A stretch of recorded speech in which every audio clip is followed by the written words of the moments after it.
So I hope you all have your beverages with you. We have a lavender fizz. Haze, a lavender haze. We've got Models.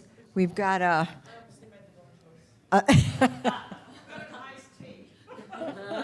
we have another, it's Modelo, right? Modelo, yeah. So, yeah, come on up. Come on up. Yeah, it's a fireside chat. But, yeah, feel comfortable.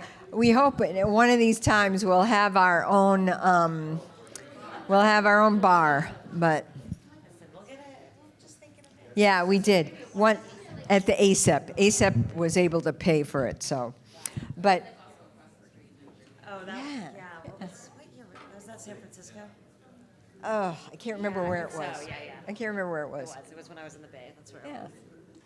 But we'll let people get The lunch hour settled. one, the year you couldn't come. Was the one. That was most impressive here. Yeah. We had that was San Francisco. Yeah, it was in San Francisco. Yeah, they couldn't give us a lunch hour time, but that's all right. That's all right. We were somewhere in the top of San Francisco that I had to go to class somewhere else. Yeah. But obviously, you know, I'm preaching to the choir here because we're all Come on, Ted.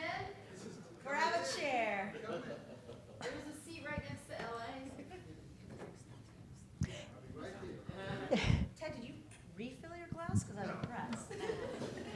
we need we definitely I should have brought my beer with me. Yeah, I no. But anyways, I just wanted to tell you that storytelling in emergency medicine, we do this. Oh yeah. and Oh I'll turn sorry. it off for you. Oh yeah. It's okay. It's right here. Is it? Just press the power button back. Oh, it's all right. You know. Doctors will take to turn it off. Ooh, there you go. Gotta push it off again. Oh, There we go. Yeah, we need the lights down more, but that's okay. But we tell stories in emergency medicine because it's a tool for us to connect to others, to heal, and to really find a way to be better, okay, with everything. You know, we see a lot of suffering in emergency medicine, and it's not just the patients. We're suffering too. And so what can we do? We can get together, talk about this, connect with other emergency physicians who may have had similar things happen to them. And there's a healing that takes place. And that's why we do this. So I'm going to throw the microphone to...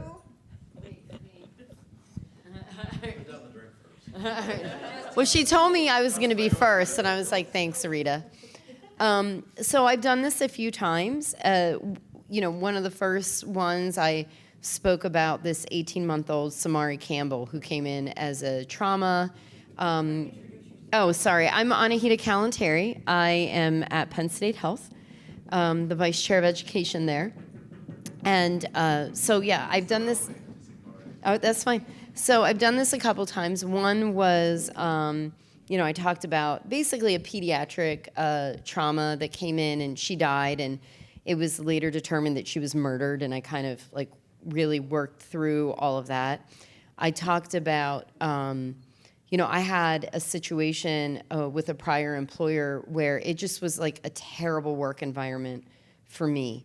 And how much I struggled when things didn't work out with them because I'd put my heart and soul into the place, and my professional identity was basically my personal identity, and that was shattered, and it was really hard to kind of work through all of that. And unfortunately, even to today, things are still rearing its face from that time. And so when Rita asked me well, what are you going to talk about? I was like, you know what, for the first time, I'm not going to talk about something that makes everybody cry. And so I'm going to share a story about feeling seen by a patient and being allowed to be kind of normal. So I'm 45, right? I'm 45? I think I'm 45. Yeah. 29. Yeah. Well, so funny story. Total aside, we threw this big party one year for my 45th birthday, only for my husband to notify me that I'm turning 44. So I'm not really. So I think I'm 45 right now, and I'm going through the change, and it hit me at around 42. And for whatever reason, between like 10 p.m. to 6 a.m., I get hot flashes, and they're just out of nowhere. Like I'm totally fine, and then all of a sudden I'm diaphoretic. And so it was an overnight, and it was about 10:30 p.m., and I walked into a room with a resident, and there was a male who was the patient. He was older, and his wife is also older, sitting in the corner. And the resident is doing their HPI, and a lot of times I'll go in with them just to kind of watch them and see how they're doing things and kind of take notes and things like that. And the resident is asking this gentleman all these questions, and all of a sudden I was like, oh my God, I am so hot. And I'm usually freezing at work, and I have just layers on. So I took my white coat off, and I put it on the counter, and that didn't help. And I have this jacket. I took the jacket off, and I put that on the counter, and that didn't help. And I really felt like my skin was peeling off. I was so hot. I got my list, my patient list that I walk around with, and I started going like this. And beads of sweat are rolling down my face now, and I'm just dying in this room. And the woman in the corner was like, oh, honey, you're having a hot flash, aren't you? And I looked at her and I was like, they're terrible. And we all laughed. But the reason I chose this story is because I feel like it was, a lot of times there's that embodied learning, right? You don't really know what it is until you've actually physically experienced it. And so even though she wasn't the patient, she was the patient wife, I felt such a sense of connection to that woman in that period of time where I felt like I was melting in real life. And it was a really nice reminder of kind of why we do what we do, because what we do is really hard. And finding just those connections in the tiniest moments, and one of them being my 10:30 p.m. hot flash on an overnight, and this 70, 80-something-year-old woman really understanding me and me feeling seen. It was just it really helped me even with the rest of the night shift, and it was a pleasant surprise. So.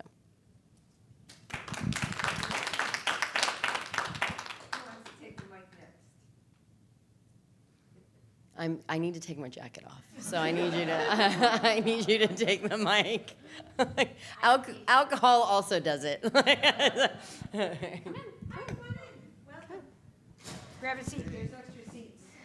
This is not a 12-step meeting. This is not. Plenty. We got chairs everywhere. Yeah. I always scare one person away.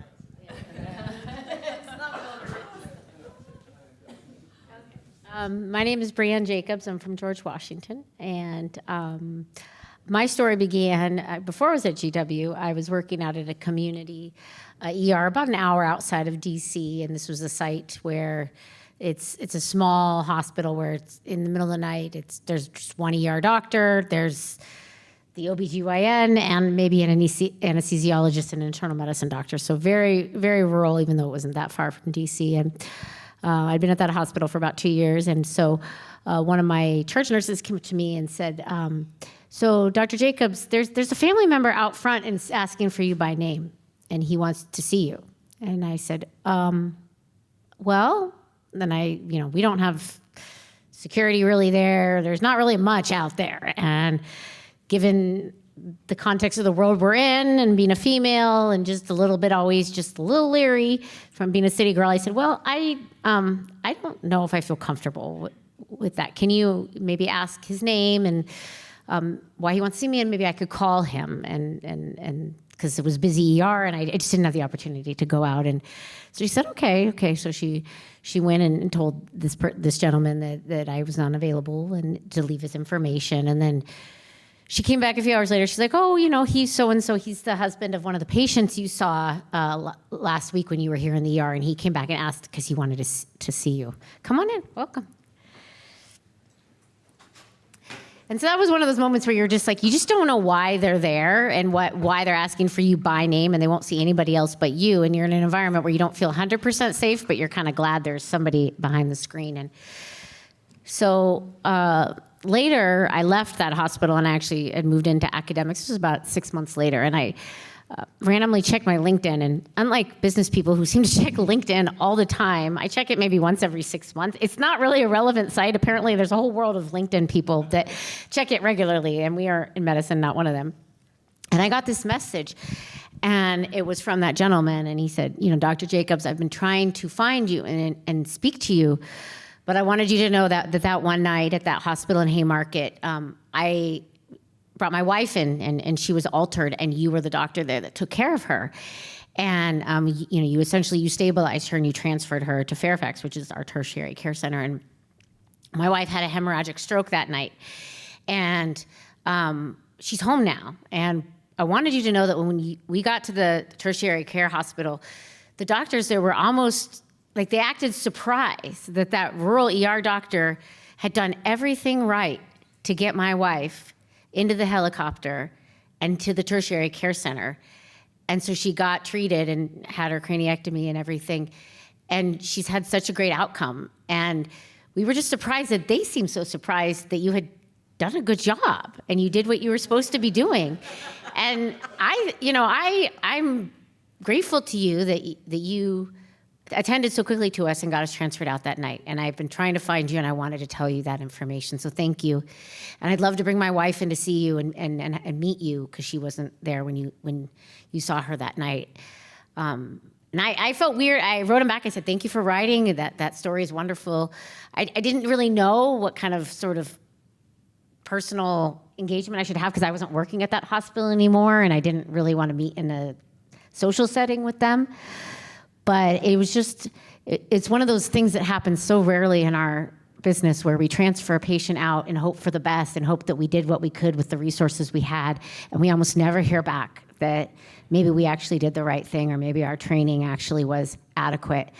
But it was one of those few moments that I've always took comfort in. And so hopefully that helps you guys too. Thank you. Who wants to go next? Anybody? Sorry, some of us walked in late. Where's that going on? Storytelling in emergency medicine is real important. We see a lot of suffering, and we're suffering ourselves. And this is a way, other than using drugs or alcohol or smoking pot or whatever, this is a way to get that healing and to feel better about things and make meaning of all the chaos we see every day. So that's what we're doing. And this is, if you can institute this at your residency or in your group, this is a wonderful thing to do. Yeah. You want it? You want it next? Oh, and we're just, our stories here are no more than about 5 to 7 minutes. Okay? Thank you. Oh, okay. My name is Sata Masako-Emeli. I'm an emergency medicine physician at Emory. I've been practicing there for about 17 years. And this is a story from when I was first year attending. And I like telling stories. I grew up on stories, and I think stories are beautiful. I'm actually the newsletter editor for the medical humanities section of ACEP. So if you guys have stories you want to tell and contribute to that, that's just a little plug. But I often tell residents this story, so I might as well tell it here. Because I was the first year attending, and there's a quote from Maya Angelou that people will forget what you said, they'll forget what you did, but they'll never forget how you made them feel. And this story exemplifies that. So I had a patient, and she had chest pain, bread and butter chest pain. But she'd been to several hospitals and she was young. She was in her mid-40s. She'd already had like a bunch of stress tests. I think she may have even had a cath at some point. Basically, she'd done all the things, like all the ways we look at chest pain from all the angles of all the critical things that could be going wrong. We looked at it, or various people had looked at it. There was nothing more to do at this point. But I was the first year attending, maybe even the first few months attending. And so her being resistant to discharge and her being like, there's something wrong with me, I just didn't know what to do with her. I mean, even though there was nothing for me to do clinically. So I ended up putting her in our OBS unit, saying, we'll run some of the same tests. She was very dissatisfied. She was very upset. She felt like nobody was listening to her. And I kept going back to her and saying, and I didn't feel like we were necessarily making headway. I didn't think we were becoming friends either. But eventually, everything came back negative and she went home. And I called her, which I don't often do, and I called her from my home line like the next day. I just wanted to see how she was doing and, if she was able to get follow-up. Again, I'm 17 years into this now. I don't think I'd be doing that. But I'm proud of the person I was then. But she said, I really appreciate the call. Again, I didn't think that we were necessarily making headway, but, she said, I'm going to follow up with my doctor. Thank you for calling. But I did all that due diligence, and that was it. Maybe 5 years later, she called me on my home line because she kept the number all those years. And she wanted to let me know that she had been diagnosed with some type of spinal cancer. She wasn't necessarily saying the pain that she had that day was because of that, but she just wanted to let me know that I had listened to her. And she wasn't sure, too, whether that had been the reason. But it would have been 5 years, and she kept my number, and she was actually paralyzed at some level. She was just being discharged from the Shepherd Center, which is like a rehab facility. And she wanted to let me know that I had been a doctor that had listened to her, even though her outcome was not good, even though I'd never thought that we necessarily made headway. But I often tell residents that story that, it matters, that, patients are listening, patients, us being attentive sometimes is the most we can do. So, do you want to go next? I can go. I'm also at Emory. I am Anne-Marie Cardell. I recently transitioned to Emory, which is where I went to med school. So I've been in New York for the past 9 years, just long enough that I can't claim it as a New Yorker. And my last critical care shift there is a patient that I'll always keep with me. It's like one of those cases that you finish it, you walk away, you dispo them, but you just keep running through what if? What if I did that better? What if I did that quicker? What if I called them differently? What if I noticed something? What could I have done to fix what happened, to make that outcome a little different? And that's the patient I want to talk about. So to set the stage, I was 8 months pregnant, waddling and peeing every hour because, second baby. And so I was and it was 7 a.m. and I'm in charge of 4 recess bays, which at my Mo means you can fit about 12 patients, because Brooklyn. And 7 to 4, the night team had just signed out, and I was solo coverage in that zone, not in the hospital, but in that zone with 2 residents. And they were great. It's June, and so they're on it. And so we have this call come in at 7:15, we just finished sign out, and EMS says there's stridor. I'm I don't think EMS has told me there is stridor in a patient before they got to the hospital, ever. And there's respiratory distress, and they will be here in 5 minutes, because everything's 5 minutes away in Brooklyn. And so they get there about 5 minutes later, and she has those eyes, those respiratory distress, I'm about to die eyes. And she's this position with this anterior woody red tender infection across jaw to chest. And there's very few patients that make me very anxious, and she's definitely the one. And so we get ENT, it's July, so it's a freshly born ENT resident at the bedside in 20 minutes because we're just lucky. And he immediately walks out of the room and calls his senior because he's I don't know what I'm doing yet. It's good, that's excellent, great work. We put her on all the things. I get respiratory at bedside. I don't have that many patients. I have a PGY2 that's like, your job is to watch her breathe. Like, just watch her breathe and tell me if it changes. And we have a med student. I think I make the med student watch her breathe because everybody is learning about how to assess for respiratory distress right now. And we have all of the things, because MIMO's great about getting you equipment because we have people that like to buy things. And so we have 2 types of bougies. We have a fiber optic. We have 3 types of blades. We have 6 types of tubes. Everything's at the bedside and ready for whatever happens. I get the attending ENT doctor down there within an hour, and they're like, we're all coming to Jesus at the bedside, and we're like, we want to go to the OR.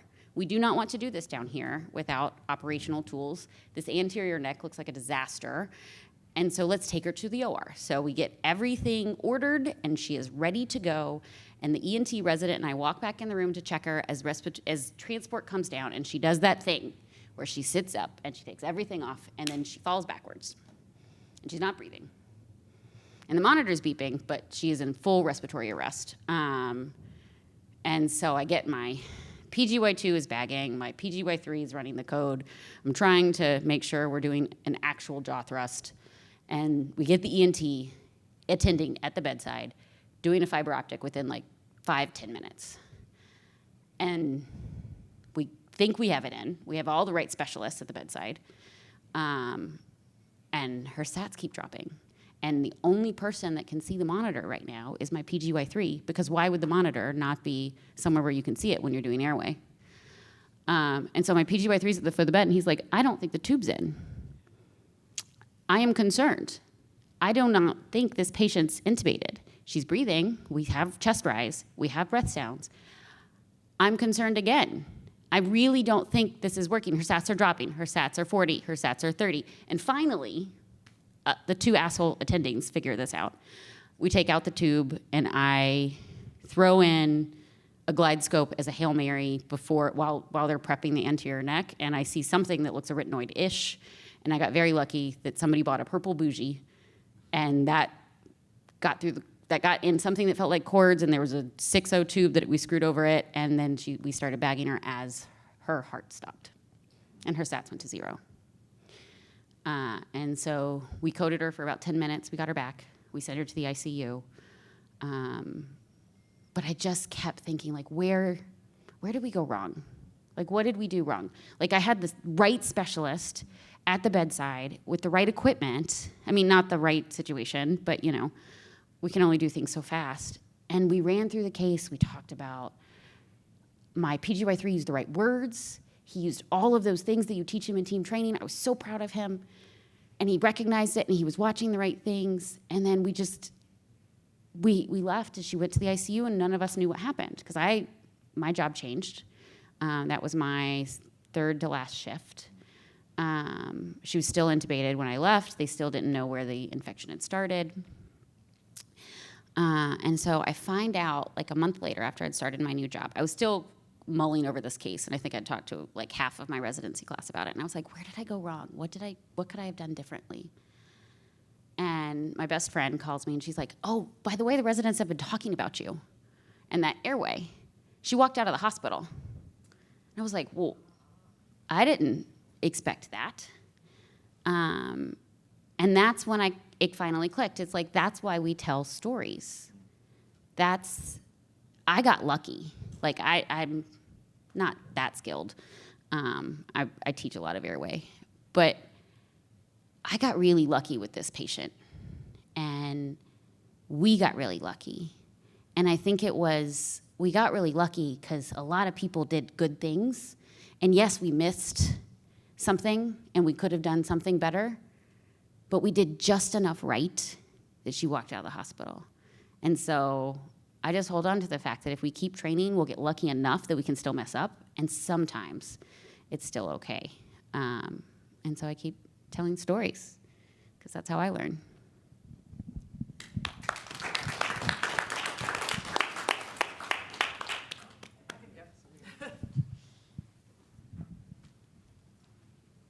All right, I'm actually going to use my notes because I needed to collect my thoughts about this one.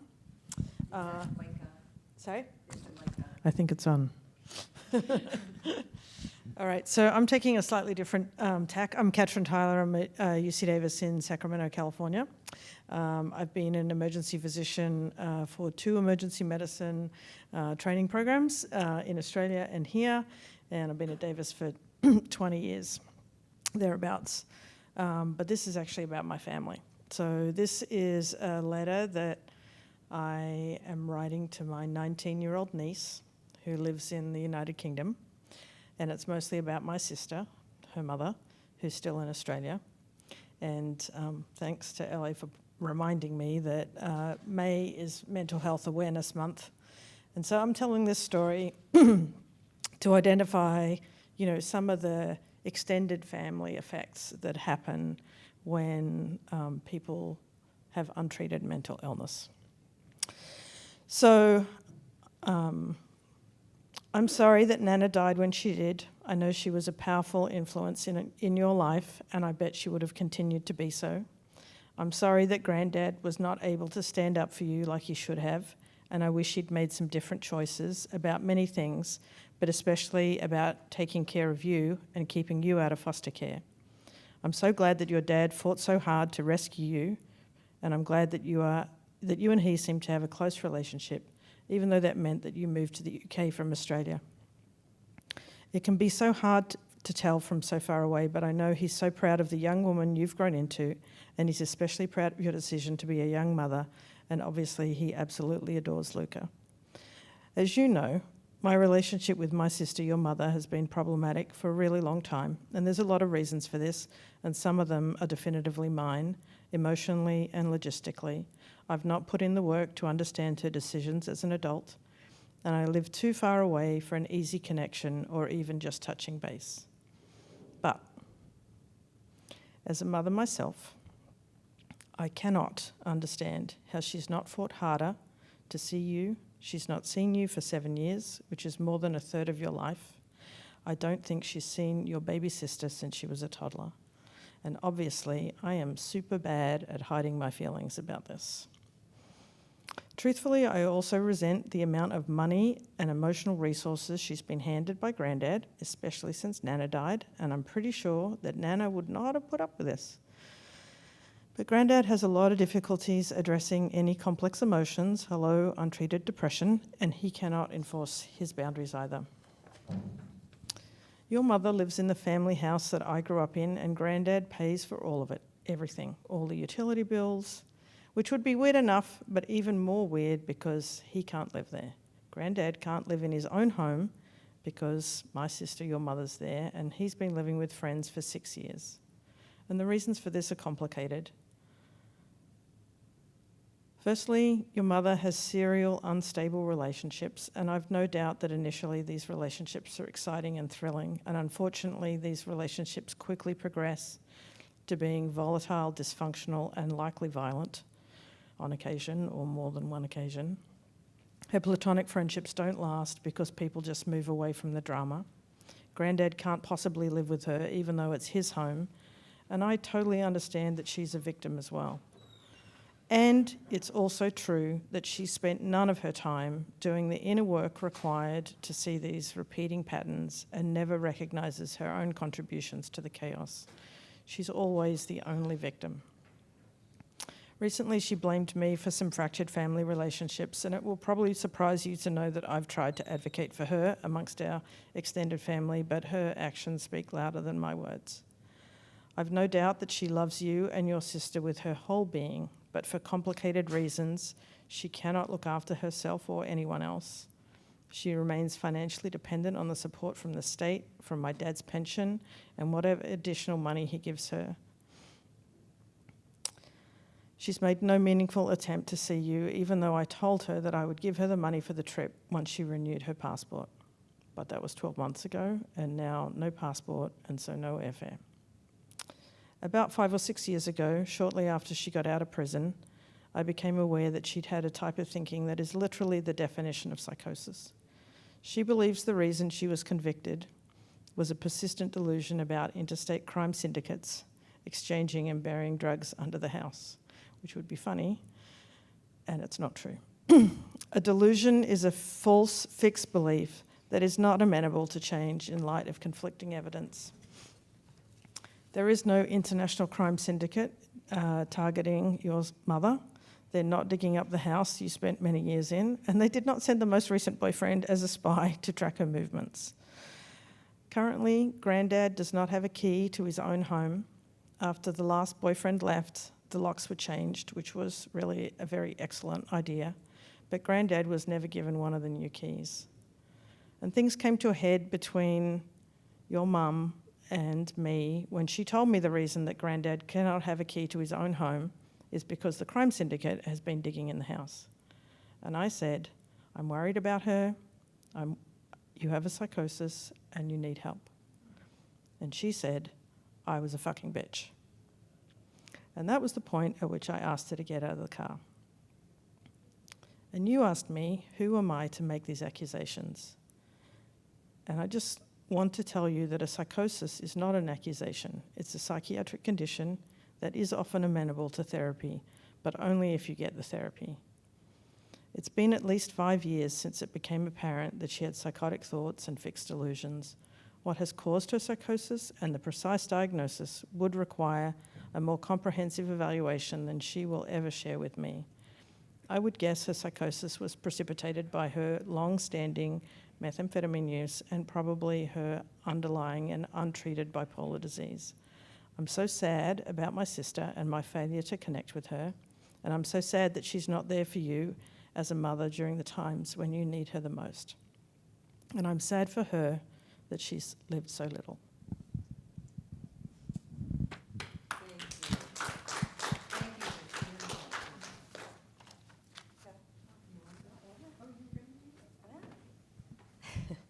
Rita's shocked because every time I've been asked, I'm like, I don't know. I'm Amanda Deutsch, by the way. Nice to meet everyone. And listening to these stories, there's so many that come to mind that I could share of learning. And instead, sorry, I get emotional, which is part of the reason I don't always share. But I think I'll do an uncertainty and this feeling of no control that always is weird as an emergency doctor, right? We are trained of what is the next step? Who do we call next? We know our ABCs when things are bad. And I was at fast track shift at Stanford, and it was, you take some lobby patients, you get sicker patients than you're supposed to get in fast track because it's your only beds now. And you're going through it, and I'm like, great, I only have like an hour and a half left because this shift just sometimes drags. And I get a phone call from my mother, and I'm a little Jewish fourth child, so you have to answer your mother because maybe it's an emergency. And so I do, and I'm like, Mom, I'm at work, you have my schedule, is something wrong? And it's just my dad crying. And I've never heard him cry. And he's like, your mom's dying. Turns out, I'm from Iowa, so this is a very bizarre, traumatic accident, that she was apparently on the ride-and mower, John Deere, and they fell into the ravine, her and then the John Deere. And so I just stopped for a second. I'm like, what is happening? Because I'm very confused now on shift. And my nurses are like, the patients are fine, just take the call, because they see my face. And he's like, I don't know, they're still trying to get her out. And so my nurses are incredible and just take me away. And I was like, well, I have to sign out the patients, I'm not done. And they're like, Amanda, we've got it, they're all fine. Your replacement is in a second. Like, just go sit down and have the phone call. And the weirder part, or not weirder, but it just gets harder because I'm the one now on the West Coast. I'm the only one in medicine, and I'm the only one that my dad has called.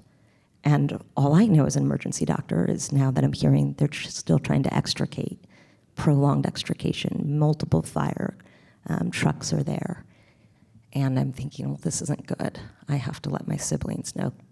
But I was like, Dad, is she breathing? He's like, I don't know. He's just in tears. And I was like, okay, I'm going to hang up with you, and I'm going to figure things out. And so I call my siblings. I always call my oldest sister. She's the oldest. We have our two brothers in between, and we always think, okay, we'll both figure out. One of us will take each of them, but we have to be the two in control. And so I call and I break the news, and she and I split up calling our brothers. And we make our flights, and LA is amazing since he was my fellowship director.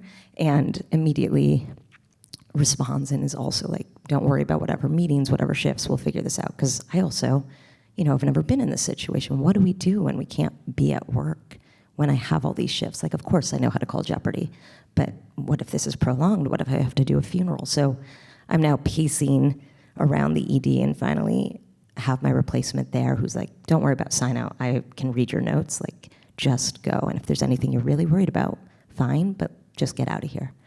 And so everyone is amazing. The steps are just falling together. And my siblings are pretty quickly like, well, you can't get on a flight. And I'm like, what are you talking about? And they're like, you're the only one that has any medical knowledge or understanding. You have to be available. And so now we're also trying to figure out, okay, with the time change, when could I properly get on a flight and still be available to all doctors and to answer my siblings as these things come into being? Because also my parents are stubborn, late 70-year-old patients and parents that will not have a, what do we want to do for the end of our life? That's never coming.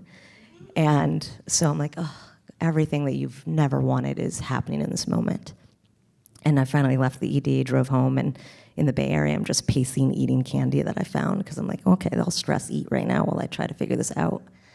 And I pack, and it just felt so different. Like, I've been an emergency patient myself before and been in that fear of my own life, but having this uncertainty of how can you help your siblings and your parents is just awful, from the distance, from everything and what you know. It turned out fine, she's doing well, but sorry, take away the suspense, but it was just all of the unknown that I think can be so hard. So just wanted to share that.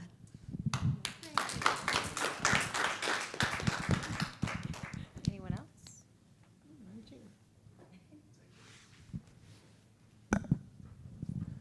So in like true emergency medicine fashion, we will jump to a different feeling, because that's what we do. We resuscitate, and then we see the toe pain, and then it's as if nothing happened. I'm Eli Alvarez, and I'm from Stanford. I had the privilege and opportunity to take my first sabbatical in August last year, and I took a month off, and I spent it in Dharamshala in India, where I wanted to learn how to meditate better, because I do a lot of wellness stuff, and I figured if I talk about wellness to people, I should probably learn how to do it better, number one, and where else can I learn that better than probably the Tibetan monks who did this for a living. So the way that it works for our institution is that you submit something, you write a paragraph of what you're gonna do, and usually you wanna do some research or something academically related, and then I justified that I give talks on wellness, and this is kind of adjacent to my work, and so they approved it. And by way of background, I train in the Bronx. I for the longest time, I thought meditation is one of these hokey things that really like very California people would do, but nobody else in the world would do. And yet, I've found over the years some value in it. So I didn't really know what I was getting myself into. I Googled where the Dalai Lama is because I figured like maybe I'll run into him if he's like in the same town. And so then I found out that he's not in Tibet and he's not in Nepal and that he's in India. And so then I went there. I booked my flight. I signed up for this retreat. And I don't know how many of you have been in a silent retreat. And I don't know how many of you know me enough that like I am not a silent retreat person. And so I'll just talk about the silent retreat part. So I arrive, and everybody was like kind of weirded out about this. Like apparently we're supposed to be silent, and so we're like nodding and smiling to people, trying to read their faces, but we're trying to like follow this rule of silence. But even though they haven't told us yet to be silent, they actually have to start like, now you're gonna be silent. I didn't know that. So like we were all just trying to be quiet. And then you go through a series of these sign-up sheets, and one of them is you gotta pay for your stay there. And it's this monastery, and it's run by a bunch of volunteers, which means that for the 10 days that I'm gonna be there, we have to do chores. And of course, quite appropriately, they call it karma yoga. So there's different kinds of karma yoga. You can clean the dishes, or you can like wash clean the bathroom, or you can ring the gong. So there's a gong person that was their karma yoga. And so I was like, in my mind, I'm calculating. I was like, I think with my personality and being silent, probably I'll get some sense of community washing dishes. Because at least I'll like bump into people, we'll smile and like pretend like we're communicating, but we're not. And so I get to the spot where you sign up for the karma yoga. And the first thing, number one, was doctor/nurse. And I'm like, I am taking a sabbatical from being a doctor. So like, I'm not doing that. I'm gonna put myself in the dishwasher karma yoga. And so I started scribbling my name. And then I felt this sense of, well, every single one of the people here can wash dishes or clean the toilets or do the gong, but if I'm the only doctor, because clearly I haven't asked, like, are you a doctor, are you a doctor? I felt this sense of guilt. So I put my name as the doctor for this now meditation retreat in a place where I have not been before, which is okay. I've done work in international, in other countries. And so then the silent meditation part, or the silent retreat started. So I can't talk to people. And yet they would give me an hour after lunch, to have an office hour, just in case anybody would have some medical question, because I'll give you the setting. This is the foothills of the Himalayas. It's rainy season, and so maybe people will get cold, or maybe people will have, like, I don't know, I didn't know if it was malaria there or whatnot. That's how much I researched about this place, what kind of endemic things that was happening. But I was prepared, because I train in the Bronx, and I have a great training, and I'm gonna be just fine. And so the first person that was referred to me was somebody who stubbed their toe. And it was great. So I did a lot of this like foot care thing. They had like a medicine box that's probably like 30 years old. I'm looking for like a Band-Aid that works, or like that's big enough to cover this thing. And so I did that. And then the next day, somebody tripped, and there's another toe. And I'm like, mind you, I can't talk to people, so I'm like, journaling this. And I'm also not a journaling person, so I'm like, I'm a foot doctor. And then there's this third person who's like limping. He's like limping. I was like, I will bet that's gonna be the big toe again. And sure enough, this was like infected also from tripping, because everybody walks around in flip-flops. And it's slipping because you're in the mountains, right? And then now it's like black. So I'm looking at it, I'm like, I know what to do with it. We all know what to do with this. We gotta, like, that paronychia needs to be cut. But then I was reminded that, like, I am here to just triage. Like, if you need antibiotics, you go to the emergency department, which is really a clinic, like, down the road, which means that they have to break their silence now because of me, because I'm not comfortable taking care of them. So I did. So I sent him downstairs, down to the village, got treated, came back, and every day he would be first thing in the morning, right after that gong, he's waiting for me to do dressings of his foot. And I'm like reflecting, this is like probably the fourth day. I'm like, I am a foot doctor, a well-trained, board-certified emergency physician treating toes in the foothills of the Himalayas. And maybe that was like manifesting something like serious. And so after our afternoon session, the monk leader asked the question, I heard there's a doctor here. Somebody was bit by a monkey. And then I'm like, what the hell? A monkey. And so then he said, like, who is the doctor? And so, like, I'm ready to raise my hand, and there's this person in front of me, and, like, we were, like, in our, like, meditation seat, like, the one that, like, your legs are, like, numb, like, after 5 minutes, and you do this for, like, hours. And so I'm, like, ready to, like, raise my hand, and then she just raised her hand like this. She's like, I'm a doctor. And I was like, there's a doctor here, like, in addition to me? Like, I could have washed dishes, like. And then, so then I can't say anything because it's a silent thing. And so they talk, and I didn't know about the monkey thing yet. And so then I passed by her. I was like, I'm breaking silence. And I was like, hey, just so you know, I'm an emergency physician. Let me know if I can be useful, however useful I can. Just like, oh, okay, yeah, I'm a critical care doctor. I was like, all right, where were you all this time? You could be cleaning those toes, right? And then as soon as I said it, I was like, but I don't know how to treat monkey bites. And she's like, and then she starts asking the person, like, and she's like, oh, did you get your rabies vaccine? I was like, rabies? You can get a rabies vaccine? And then she's like, yeah, you can just get it. And then I'm like, then in my mind, I was like, I am so glad I'm a foot doctor because I don't know how to treat monkey. Like at Stanford, we have a protocol for monkey bites because of like the research that happens on campus, right? So in case that happens, I'm like, I'm freaking out. I'm like, this is why I'm a foot doctor. Fast forward, I'll end here.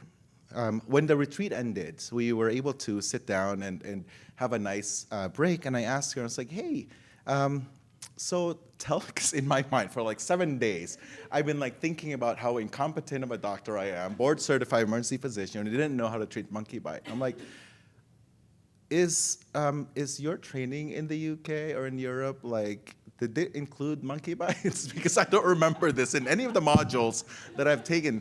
She's like, no, but I got bit by a dog in Turkey last year, and then that's when I learned that you can get yourself like rabies vaccine. And so that's the first thing I asked, because I figured people who would travel here would get rabies vaccine. It's like, well, number one, I didn't get that. And then number two, I'm so glad that you were there to ask that, because then this patient got to go get the rabies vaccine. What I learned later that day was that the reason why, in my mind, she like raised her hand super quickly, but for me, that's what I saw, but in reality, in her mind, she was so nervous to raise her hand because she quit emergency medicine because of the things that she's dealt with. And when somebody asked, when the monk asked, like, is there a doctor in the room? She's like, crap, is this a sign? Because when you're in Dharamshala, everything is a sign. She's like, is this a sign that like they want me to be a doctor again? And so she raised her hand, and because of that moment, because I didn't raise my hand fast enough, she's back practicing again. And so sometimes I think we experience things and we create meaning out of it. What I'm really grateful for was that opportunity to close that loop with a person, because I was going to go home after my sabbatical reading up about monkey bites, and now I'm very okay that it was not because I didn't miss that module. It's simply because of our lived experience.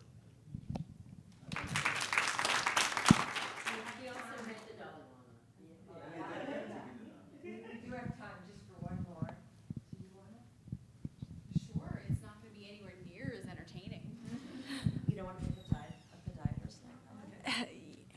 Podiatry is also not my strong suit. So one of the things that I think I'm on a mission against is against resilience. I think this is a battle cry that has been put out amongst trainees, residents, pretty much everyone, like, oh, we're resilient, we're emergency physicians. And I mean, I'm a baby emergency physician. I'm a third year at LSU, tell your name. EMIM. Yeah. I'm Amanda Ritchie, by the way.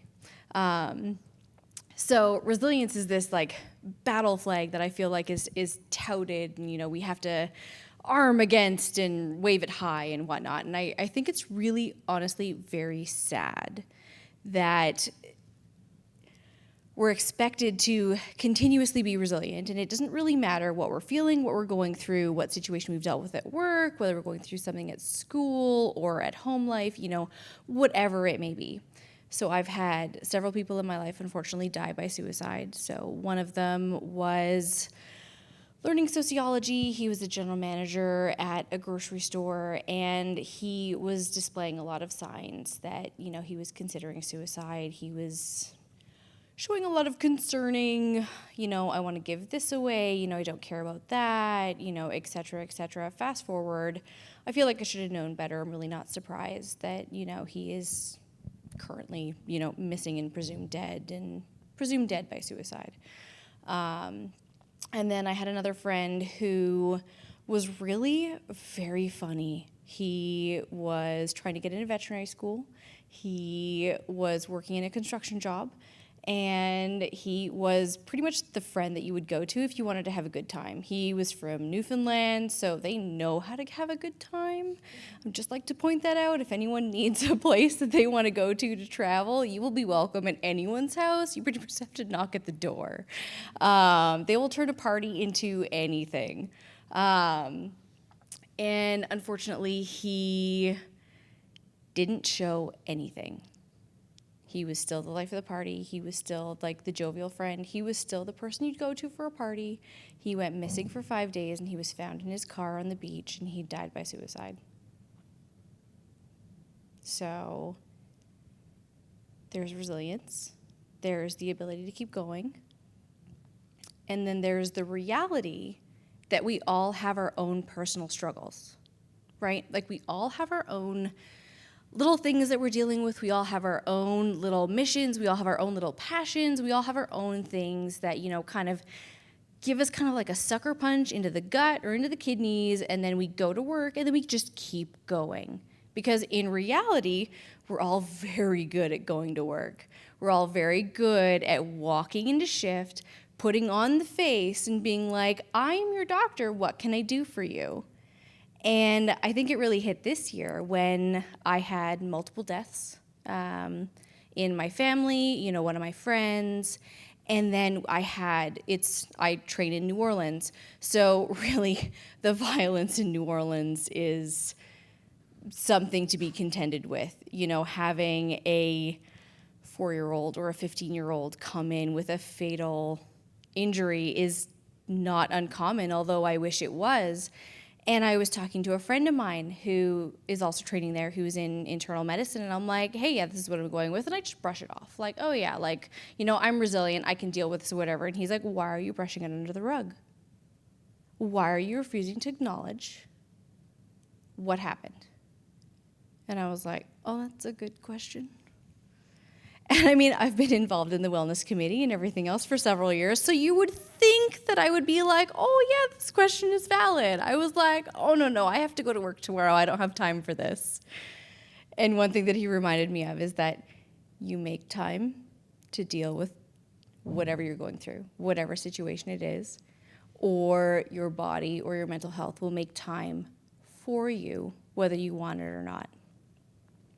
So I think that's one of the main things that, you know, I learned, what I went through, what I think a lot of people are going through, whether, you know, it's the same, similar, completely different. I think we all need to, you know, not only look at our patients, our friends, but we also need to look internally and say, am I actually okay? And answer honestly in the mirror, and then seek help if we need it.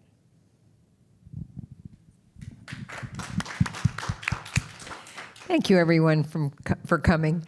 We hope next year to have it at maybe another time, but maybe this time is good, but with booze and food. Have a great, snacks. Have a great evening. Take care.